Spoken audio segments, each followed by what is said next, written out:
Au nom du Père et du Fils et du Saint-Esprit. Amen. Grande joie de pouvoir vivre ce temps de Lectio Divina avec toi. Aujourd'hui, nous sommes le mercredi 5 mai. N'oublions pas que le mois de mai, c'est un mois spécial consacré à la Vierge Marie. Alors, n'oublie pas de prier ton rosaire, ton chapelet. C'est très important, cette dévotion mariale, de confier toute notre vie, nos vocations, nos missions, tout à la Vierge Marie. Ok?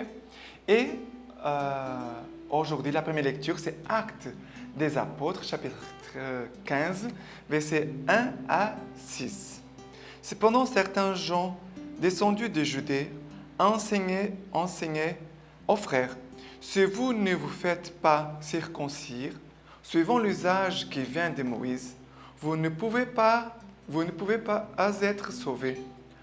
Après bien de l'agitation et une discussion assez vive, engagée avec eux par Paul et Barnabé, il fut décidé que Paul et Barnabé et quelques autres de leurs monteraient à Jérusalem auprès des apôtres et des anciens pour traiter de ce litige. Eux donc, après avoir été escortés par l'Église, traversèrent la Phénicie et la Samarie, racontant la conversion des païens, et ils causaient une grande joie à tous les frères. Arrivés à Jérusalem, ils furent accueillis par l'Église, les apôtres et les anciens, et ils rapportèrent tout ce que Dieu avait fait avec eux. Mais certains gens du parti des pharisiens qui étaient devenus croyants intervinrent pour déclarer qu'il fallait circoncire les païens et leur enjoindre d'observer la loi de Moïse. Alors, les apôtres et les anciens se réunirent pour examiner cette question. Voilà. C'est très important d'avoir conscience que la croissance de l'Église a entraîné des questions qu'il fallait résoudre. Dans ce cas, ici, c'était la circoncision. Parce les Juifs étaient circoncis, les païens n'étaient pas circoncis, et ils disaient, mais nous devons continuer à observer la loi de Moïse, de garder la circoncision. Et ils parlent avec Paul et Barnabé, cette discussion assez vive. Et qu'est-ce qu'ils font, Paul et Barnabé? Ils vont monter à Jérusalem pour rencontrer les apôtres pour dire, voilà, qu'est-ce qu'on va décider? C'est très important pour nous. On ne décide pas les choses pour nous-mêmes.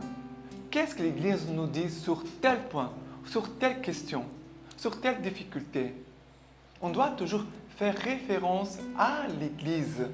C'est pour cela que pour nous les catholiques, c'est très important de connaître les catéchismes de l'Église catholique. Parce que dans les catéchismes, on voit ces questions. Et même s'il y a quelque chose que si tu n'as pas encore bien compris, tu dois rencontrer les prêtres, des personnes de l'Église qui peuvent t'expliquer peut-être mieux un point ou un autre point. Mais quel est le danger? C'est de faire ce que je crois, ce que je pense, ce que je crois dans le sens, ce que je pense que c'est mieux. Non, non, non. On doit faire selon la foi. La foi, c'est quelque chose de personnel. Oui, tu as la foi, moi j'ai la foi, les autres ont la foi. Mais nous vivons une foi commune. Ça veut dire que dans notre foi, tu ne crois pas à une chose, l'autre à une autre chose, l'autre à une autre. Non, sinon, cela n'est pas l'Église catholique. Si chacun fait ce qu'il veut, aussi croit à ce qu'il veut. Non, on a un seul Dieu, un seul baptême, une seule foi. Et notre engagement, c'est de suivre ce que l'Église nous enseigne. C'est Dieu, à travers l'Église, à travers les apôtres, qui nous enseigne. Dieu, à travers le pape, à travers nos évêques, qui nous enseigne. D'accord? Mais regarde que Paul et Barnabé n'ont pas décidé tout seuls. Ils sont allés rencontrer les apôtres. Et qu'est-ce qui se passe? Quand ils sont arrivés à Jérusalem, ils ont été bien accueillis par les apôtres. Et les apôtres et les anciens se sont réunis pour examiner cette question. Et ici, quand on dit examiner cette question, ça veut dire de prier et d'écouter l'Esprit Saint. Ça veut dire que ce sont des questions nouvelles. Et aujourd'hui, c'est vrai que de nos jours, il y a de nouvelles questions qui se posent à l'Église. Il y a des questions il y a 50 ans, on ne parlait pas de ça. les questions de l'avortement, l'euthanasie et d'autres questions concernent surtout la vie. Il y a 100 ans, 50 ans, on ne se posait pas la question. Mais aujourd'hui, l'Église doit répondre à des questions que la vie de nos jours, la vie moderne, on peut dire comme ça, nos sociétés modernes, qui lèvent des questions et que l'Église doit répondre à partir de l'Évangile. Et c'est pour ça qu'ils vont prendre le temps de se réunir pour examiner la question, de prier et de voir qu'est-ce que les Écritures nous disent. Qu'est-ce que Jésus nous a parlé. OK? Et le psaume d'aujourd'hui, c'est le psaume 122. Le psaume 122, versets 1 à 5. Quelle joie quand on m'a dit, allons à la maison du Seigneur. Enfin, nos pieds s'arrêtent dans tes portes, Jérusalem. Jérusalem bâtie comme une ville, où tout ensemble fait corps. Là, on monte les tribus du Seigneur. Et pour Israël, une raison de rendre grâce au nom du Seigneur. Car ils sont là, les sièges du jugement, les sièges de la maison de David. Ici, ils disent, quelle joie nous allons, quand on m'a dit, nous allons à la maison du Seigneur, nous allons à Jérusalem. Mais n'oublions pas que ici, Jérusalem, c'est le lieu du temple. Et c'est à Jérusalem aussi que pour nous, les catholiques, les chrétiens, la foi est née, parce que Jésus était à Jérusalem. C'est là que tout a commencé, à Jérusalem. Et en écoutant Jérusalem, ça veut dire le centre de notre foi, l'essentiel de notre vie, notre cœur à cœur avec Dieu, notre cœur uni à l'Église. On ne peut pas dire que nous aimons Dieu si nous n'aimons pas l'Église. Ce n'est pas possible de dire que je suis en train de suivre Dieu et je ne suis pas en train de suivre l'Église. Il n'y a pas de brebis égarées, dispersées, qui avancent toutes seules. Un seul chef, un seul berger, un seul troupeau, une seule Église, une seule foi, un seul baptême. Et voilà que ici, toutes les tribus avancent vers Jérusalem. Jérusalem, ça veut dire l'Église comme gardienne de l'unité. On doit prier beaucoup aussi pour l'Église et pour nos responsables, notre pape, nos évêques, nos prêtres, pour qu'ils soient vraiment gardiens de la foi. Parce que c'est de la foi que vient l'unité. Ce n'est pas l'unité seulement parce que nous aimons être ensemble. Non, c'est la foi qui fait notre unité. Notre foi en Jésus-Christ, mort, ressuscité, vivant au milieu de nous, qui nous fait notre unité. C'est là Jésus qui nous parle, qui nous donne l'Évangile, qui fait notre unité. Très important. Et pour l'Évangile d'aujourd'hui, c'est Jean chapitre 15, versets 1 à 8. Moi, je suis la vigne véritable, et mon Père est le vigneron. Tout sarment en moi qui ne porte pas de fruit, il l'enlève. Et tout sarment qui porte du fruit, il l'émonde, pour qu'il porte encore plus de fruits. Déjà, vous êtes purs, grâce à la parole que je vous ai dite. Demeurez en moi, comme moi en vous. De même que le sarment ne peut de lui-même porter du fruit, s'il ne demeure pas sur la vigne. Ainsi, vous non plus, si vous ne demeurez pas en moi. Moi, je suis la vigne, vous les sarments. C'est lui qui demeure en moi et moi en lui.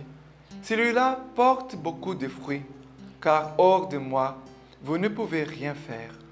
Si quelqu'un ne demeure pas en moi, il est jeté dehors comme les sarments et il se dessèche. On les ramasse et on les jette au feu et ils brûlent. Si vous demeurez en moi et que mes paroles demeurent en vous, demandez ce que vous voudrez et vous l'aurez. Car c'est la gloire de mon Père que vous portiez beaucoup de fruits et deveniez mes disciples. On parle d'une seule foi, un seul baptême, un seul Esprit Saint, un seul berger, un seul troupeau, une seule Église. Parce que Jésus a fondé une seule Église. C'est très important de le savoir. Jésus a fondé qu'une seule Église. Jésus n'a pas fondé beaucoup d'églises. Et malheureusement, à cause de nos péchés, que cela s'est produit.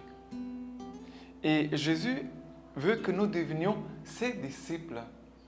Nous ne sommes pas appelés à devenir maîtres. Nous tous, nous sommes tous frères. Nous sommes tous disciples de Christ. Parce qu'il faut avoir vraiment cette conscience. Bien sûr, il a des responsables. Il a des responsables que Dieu a établis dans son Église. D'ailleurs, comme Jésus, qui a établi Pierre comme les chefs des apôtres, que nous disons c'est les premiers papes. Mais c'est une charge en vue d'un service, en vue de l'unité, en vue du bien du troupeau. Ce n'est pas pour avoir des honneurs. Non, c'est pour un service. Et Jésus dit, devenez mes disciples. Nous sommes tous des disciples. Le pape il est un disciple de Jésus, nos évêques sont des disciples de Jésus. Toi et moi, nous sommes des disciples de Jésus. C'est très important. Être disciple, ça veut dire que nous sommes tous à l'écoute. Nous sommes tous en train de nous laisser former par Dieu. Notre formation n'a pas fini, même je suis prêtre, mais ma formation n'a pas fini. Ah, tu es catéchiste ou tu es une autre chose. Ta formation n'a pas fini. Toute notre vie, c'est un chemin de formation dans la foi et aussi un chemin de formation par rapport à l'Église. C'est très important. Et Jésus va parler aujourd'hui de la vigne. Les sarments, ça veut dire la branche, une branche, et aussi la vigne. S'ils ne sont pas unis à la vigne, au Christ et à son Église, nous sommes comme des sarments qui ont été coupés et qui vont sécher, vont mourir et qui après vont être jetés au feu. Jésus, il veut que nous portions beaucoup de fruits. Quel est le désir de Jésus pour nous? Que nous portions beaucoup de fruits. Pour la joie des autres, pour la joie de Dieu et aussi pour notre joie aussi parce que quelqu'un qui porte fruit, il voit que sa vie n'est pas stérile. Voilà quel est le désir de Dieu pour nous. Mais nous pouvons nous couper de la foi, nous pouvons nous couper de l'Église, nous pouvons nous couper du Christ. Mais c'est notre responsabilité. Jésus veut que nous portions beaucoup de fruits, en sachant que tout sarment qui porte fruit, il sera émondé, il sera taillé pour porter davantage de fruits. Ici, Jésus est en train de nous parler du mystère de la croix. Regardez que Jésus a été crucifié. Il a été, on peut dire, Jésus il est la vigne, mais la vigne a été aussi émondée sur la croix. Et vous voyez tous les fruits de la résurrection qui se déploient jusqu'à aujourd'hui, jusqu'à toi et moi. Nous sommes des fruits de la résurrection du Christ. Et notre vie missionnaire, notre mission, notre évangélisation, c'est pour continuer de permettre à cet Esprit Saint qui est en œuvre, cet esprit de résurrection qui est en œuvre dans l'Église, qu'il puisse continuer de faire que cette vie du Christ puisse atteindre beaucoup de personnes. Voilà. Jésus vraiment veut que nous devenions ses disciples. Les disciples est à l'écoute. Les disciples est en train d'apprendre. Il se laisse former. Il ne sait pas tout. Et cela nous remet pour une attitude d'humilité. Et celui qui est humble se laisse conduire par l'Esprit. Sinon, on peut devenir des obstacles à Dieu et à son œuvre. Ok? Et maintenant, pour finir la lecture patristique de ce mercredi, c'est lettre à Dionette. Et qui nous dit comme ça. Les chrétiens dans le monde. Toute terre étrangère leur est une patrie, et toute patrie leur est une terre étrangère. Ils se marient comme tout le monde. Ils ont des enfants, mais ils n'abandonnent pas leur nouveau-né. Ils prennent place à une table commune, mais qui n'est pas une table ordinaire. Ils sont dans la chair, mais ils ne vivent pas selon la chair. Ils passent leur vie sur la terre, mais ils sont citoyens du ciel. Ils obéissent aux lois établies, et leur manière de vivre est plus parfaite que les lois. Ils aiment tout le monde, et tout le monde les persécute. On ne les connaît pas, mais on les condamne. On les tue, et c'est ainsi qu'ils trouvent la vie. Ils sont pauvres, ils font beaucoup de riches. Ils manquent de tout et ils ont tout en abondance. On les méprise et dans ces mépris, ils trouvent leur gloire. On les calomnie et ils trouvent leur justification. On les insulte et ils bénissent. On les outrage et ils honorent, alors qu'ils font le bien. On les punit comme des malfaiteurs, tandis qu'on les châtie et se réjouissent comme s'ils naissent à la vie. Les Juifs leur font la guerre comme à des étrangers, et les Grecs les persécutent. Ceux qui les détestent ne peuvent pas dire la cause de leur hostilité. En un mot, si que l'âme est dans le corps, les chrétiens le sont dans le monde. L'âme est répandue dans tous les membres du corps, comme les chrétiens dans la cité du monde. L'âme habite dans le corps, et pourtant elle n'appartient pas au corps, comme les chrétiens habitent dans le monde, mais n'appartiennent pas au monde. Ce texte, il a été écrit au 1er siècle de l'Église. Regardez, c'est magnifique ce texte. Lettre à Dionyette. C'est très important que tu puisses la trouver et la lire intégralement. D'accord? Maintenant, je finis ce temps de Lectio Divina en t'accordant la bénédiction par les mains toutes pures de la Vierge Marie. Dieu Tout-Puissant vous bénisse et vous garde, le Père, le Fils et le Saint-Esprit. Amen.